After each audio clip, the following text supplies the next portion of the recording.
Hello students, आज की video में हम विलियम शेक्सपियर के द्वारा लिखी गई बहुत ही फेमस ट्रेजेडी ड्रामा पढ़ने वाले हैं ओथेलो, जो आपके BA third semester English literature के सिलेबस में प्रिस्क्राइब्ड है। देखिए, ट्रेजेडी में आपको मैं पढ़ा चुकी हूँ कि ट्रेजेडी किस तरीके का ड्रामा होता है। एक ऐसा ड्रामा जिसमें एंड में मेन हीरो या हीरोइन की डेथ हो जाती है, और ओथेलो ट्रेजेडी भी इसी पर बेस्ड है। विलियम शेक्सपियर जो थे एक ब्रिटिश राइटर थे, ब्रिटिश ड्रामाटिस्ट थे, और उनका ये जो ड्रामा है एक ब्रिटिश ड्रामा है।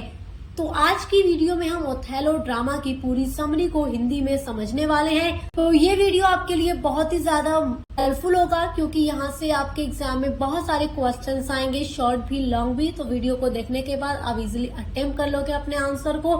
तो चलिए इसकी स्टोरी को जानना शुरू करते हैं। स्टोरी शुरू करने से पहले आपको इस स्टोरी के अंदर कितने कैरेक्टर्स हैं उनके बारे में जानना जरूरी है। जब आप कैरेक्टर्स के नाम जान जाएंगे तो आपके लिए कहानी को समझना आसान हो जाएगा, क्योंकि स्टोरी के अंदर, कहानी के अंदर बार बार उन कैरेक्टर्स के नाम आएंगे।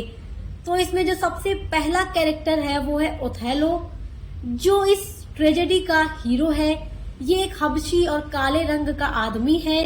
ये वेनिस की आर्मी में एक जनरल होता है, और ये भागकर डेस्डेमोना के साथ शादी कर लेता है, और जो कि डेस्डेमोना का हस्बैंड है इस स्टोरी के अंदर। दूसरा जो मेन कैरेक्टर है वो है डेस्डेमोना। ये जनरल ओथेलो की बीवी है, और वेनिस शहर के जो सेनेटर हैं ब्राबेंशियो जिनका नाम है, उनकी बेटी है। तीसरा जो कैरेक्टर है वो है इयागो। इयागो जो है ओथेलो का दुश्मन है, ओथेलो से काफी ज्यादा जलता है और उसको मारना चाहता है। चौथा जो कैरेक्टर है वो है कैसियो। कैसियो जो है ये ओथेलो का एक लेफ्टिनेंट है, और ओथेलो का बहुत ही भरोसेमंद आदमी है। पांचवा जो कैरेक्टर है वो है एमिलिया। एमिलिया जो है ये इयागो, जो कि ओथेलो का दुश्मन है, इयागो उसकी वाइफ है, और डेस्डेमोना जो ओथेलो की बीवी है उसकी मेड सर्वेंट है। उसके अलावा अगला जो कैरेक्टर है वो है ब्राबेंशियो, जो कि डेस्डेमोना का फादर है, यानी डेस्डेमोना का पिता है। उसके अलावा जो अगला कैरेक्टर है वो है रॉड्रिगो, जो कि डेस्डेमोना से प्यार करता है और उसके साथ शादी करना चाहता है। तो ये कुछ मेन कैरेक्टर्स हैं जिनके नाम आपको याद रखना है, क्योंकि ये सारे कैरेक्टर्स स्टोरी में आते रहेंगे। बाकी और भी कुछ कैरेक्टर्स स्टोरी के अंदर हैं, लेकिन ये मेन कैरेक्टर्स हैं तो आपको इनका ही नाम याद रखना होगा। चलिए कहानी को शुरू करते हैं। कहानी की शुरुआत होती है इटली के शहर वेनिस की एक गली से, जहां पर दो आदमी आपस में बात कर रहे हैं। पहला आदमी है इयागो, जो ओथेलो का दुश्मन है, और दूसरा आदमी है रॉड्रिगो, जो डेस्डेमोना से प्यार करता है और उससे शादी करना चाहता है। तो वो दोनों आपस में बात करते हैं। इयागो कहता है कि ओथेलो ने मुझे अपना लेफ्टिनेंट न बना करके कैसियो को अपना लेफ्टिनेंट बना लिया है, जिस वजह से मैं ओथेलो से नफरत करने लगा हूँ और उससे बदला लेना चाहता हूँ। तो रॉड्रिगो कहता है कि तुमने तो मुझसे कहा था कि तुम डेस्डेमोना की शादी मुझसे करवा दोगे। अब देखो वो तुम्हारे ओथेलो जनरल के साथ भागकर शादी कर चुकी है, तो बताओ अब मैं उससे शादी कैसे करूंगा। तो इयागो कहता है टेंशन मत लो, मैं इसका बदला उससे ले लूंगा। उसके बाद जो इयागो है वो रॉड्रिगो से कहता है कि चलो हम डेस्डेमोना के पिता ब्राबेंशियो के पास चलते हैं और उसको जाकर बताते हैं कि उनकी बेटी ने भागकर ओथेलो के साथ शादी कर ली है। जब ब्राबेंशियो को इयागो और रॉड्रिगो ये बात बताते हैं कि आपकी बेटी डेस्डेमोना ने ओथेलो के साथ भागकर शादी कर ली, तो उसके फादर काफी ज्यादा नाराज होते हैं और गुस्सा भी होते हैं, क्योंकि वो इस शादी को पसंद नहीं करते। क्योंकि जो उनकी बेटी डेस्डेमोना है वो कम उम्र की लड़की और बेहद खूबसूरत लड़की है, और जो ओथेलो है वो ज्यादा उम्र का और काले रंग का हबशी आदमी है। अब स्टोरी आगे बढ़ती है, और जो डेस्डेमोना के फादर ब्राबेंशियो हैं वो ओथेलो को लेकर ड्यूक ऑफ वेनिस के पास जाते हैं, ताकि वहां जाकर फैसला हो सके कि इनकी बेटी को इसने भगाकर शादी कर ली। तो डेस्डेमोना के फादर जाकर ड्यूक ऑफ वेनिस से कहते हैं कि इसने मेरी बेटी को भगाकर शादी कर ली है। अब यहाँ पर ध्यान दीजिएगा, जो ड्यूक ऑफ वेनिस हैं उनको अभी जरूरत है किसकी, ओथेलो की, क्योंकि तुर्कों का हमला होने वाला है वहां पर,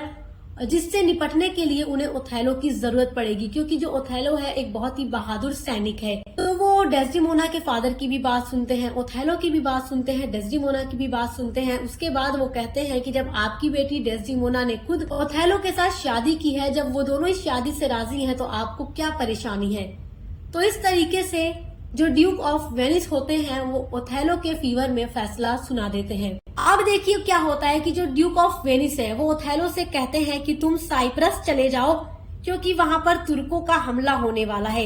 ओथेलो अपनी बीवी डेस्डिमोना और सभी के साथ क्या करता है, साइप्रस के लिए रवाना हो जाता है। जब सभी लोग साइप्रस पहुँचते हैं तो साइप्रस के गवर्नर ने एक इन्फॉर्मेशन दी कि तूफान बहुत ज्यादा डेंजर है, जिसकी वजह से तुर्कों का बेड़ा डूब गया और सब तुर्क अपने आप डूबकर मर गए। तो जब सबको ये खबर पता चलती है कि तुर्क समुद्र में डूबकर खत्म हो गए हैं, अब हमें कोई भी खतरा नहीं है, हमें डरने की बात नहीं है, तो सभी बहुत खुशी से झूम उठते हैं और जश्न बनाने लगते हैं। अब देखिए क्या होता है कि ओथेलो अपने लेफ्टिनेंट कैसियो के पास आता है और कैसियो काफी अच्छा इंसान है जो कि ओथेलो की हर बात मानता है।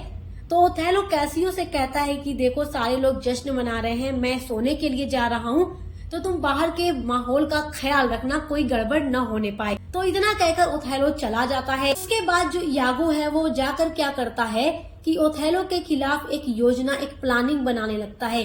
वह कैसियो को नशे में लाकर एक झगड़ा कराता है और जब झगड़े की आवाज ओथेलो के कमरे तक जाती है तो वो उठ जाता है और जब बाहर आकर देखता है कि कैसियो जो है वो साइप्रस के गवर्नर के साथ जोर जोर से लड़ाई कर रहा है, बोल रहा है, झगड़ा कर रहा है, तो वो बहुत गुस्सा हो जाता है क्योंकि वो कैसियो पर बहुत ज्यादा बिलीव करता है, भरोसा करता है और सारी जिम्मेदारी उसने उसी को सौंपी थी। अब यहाँ पर बड़े ध्यान से सुनिएगा, स्टोरी में एक न्यू ट्विस्ट आता है।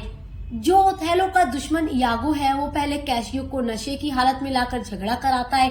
उसके बाद जब ओथेलो उसको लेफ्टिनेंट के पद से नाराज होकर हटा देता है तो वही इयागो डेस्डिमोना के पास जाता है जो ओथेलो की बीवी है। वो डेस्डिमोना के पास जाकर कहता है कि डेस्डिमोना देखो, ओथेलो ने गुस्से में आकर के कैसियो को लेफ्टिनेंट के पद से हटा दिया है, तुम ओथेलो से बात करो और कहो कि लेफ्टिनेंट के पद पर वो कैसियो को दोबारा से रख ले, क्योंकि कैसियो तो तुम्हारा भी एक बहुत अच्छा दोस्त है। तो डेस्डिमोना यागो की बात सुनती है और वो कहती है कि ठीक है, मैं ओथेलो से बात करूंगी। अब वही यागो कैसियो से दूसरी तरफ जाकर कहता है कि तुम डेस्डिमोना से जाकर मदद मांगो और कहो कि वो अपने हस्बैंड से कहे कि वो तुम्हें दोबारा से लेफ्टिनेंट का पद दे दे। अब देखिए यागो जो है वो ऐसा इसलिए कहता है कैसियो और डेस्डिमोना दोनों से क्योंकि उसके दिमाग में एक बहुत बड़ी लंबी चौड़ी साजिश चल रही है। अब वो ही यागो जाकर ओथेलो से कहता है कि सर, जो कैसियो है और जो डेस्डिमोना है वो आपस में कुछ ज्यादा ही क्लोज हो गए हैं। आपकी वाइफ जो है वो कैसियो के साथ मिलकर आपको धोखा दे रही है। तो अब देखिए जो यागो है वो ओथेलो के दिमाग में जहर घोलता है कि डेस्डिमोना और कैसियो के बीच में कुछ चल रहा है। अब ये जो इयागो है वो अपनी बीवी एमिलिया से कहता है कि तुम डेस्डिमोना का रुमाल चुरा कर लाओ उसके कमरे से। पहले उसकी बीवी ये करने से मना करती है, वो अपनी बीवी को डराता धमकाता है। तो उसकी वाइफ जो एमिलिया है वो डेस्डिमोना के कमरे में जाकर डेस्डिमोना का रुमाल चोरी कर लेती है और वो रुमाल उसको ओथेलो ने गिफ्ट में दिया था।